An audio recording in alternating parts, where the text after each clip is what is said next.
Dans l'histoire de la pédagogie, on trouve évidemment de très nombreux grands pédagogues dont l'objectif est d'émanciper leurs élèves. L'objectif, c'est la liberté de l'élève.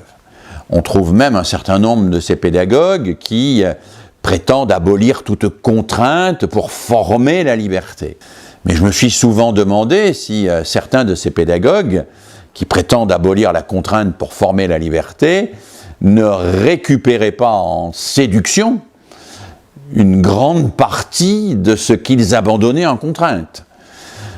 Et n'étaient pas finalement des personnages charismatiques qui faisaient fonctionner assez largement l'identification mimétique, alors qu'ils prétendaient émanciper ceux et celles à qui ils s'adressaient. Vous connaissez sans doute la célèbre injonction d'André Gide dans l'envoi des nourritures terrestres, quand André Gide dit « Nathanaël, jette mon livre, maintenant émancipe-toi, quitte-moi, considère que ma posture n'est qu'une posture parmi les autres. » Alors oui, quand André Gide dit cela à Nathanaël, je pense qu'il le croit authentiquement, qu'il croit qu'il faut que l'autre s'émancipe de lui, qu'il faut qu'il croit que l'autre le quitte, mais en même temps, je ne peux pas m'empêcher de penser qu'il y a chez Gide, comme chez tout humain, quand il prêche l'émancipation à son égard,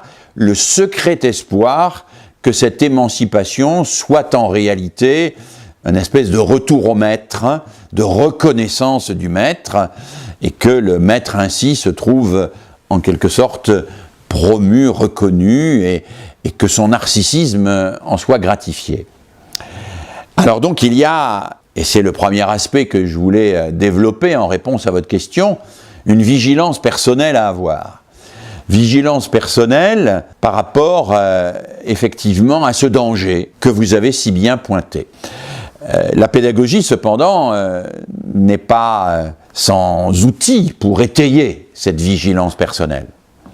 Le premier outil, et c'est quelque chose que le philosophe Alain a développé dans ses propos sur l'éducation, le premier outil, c'est le rituel scolaire lui-même.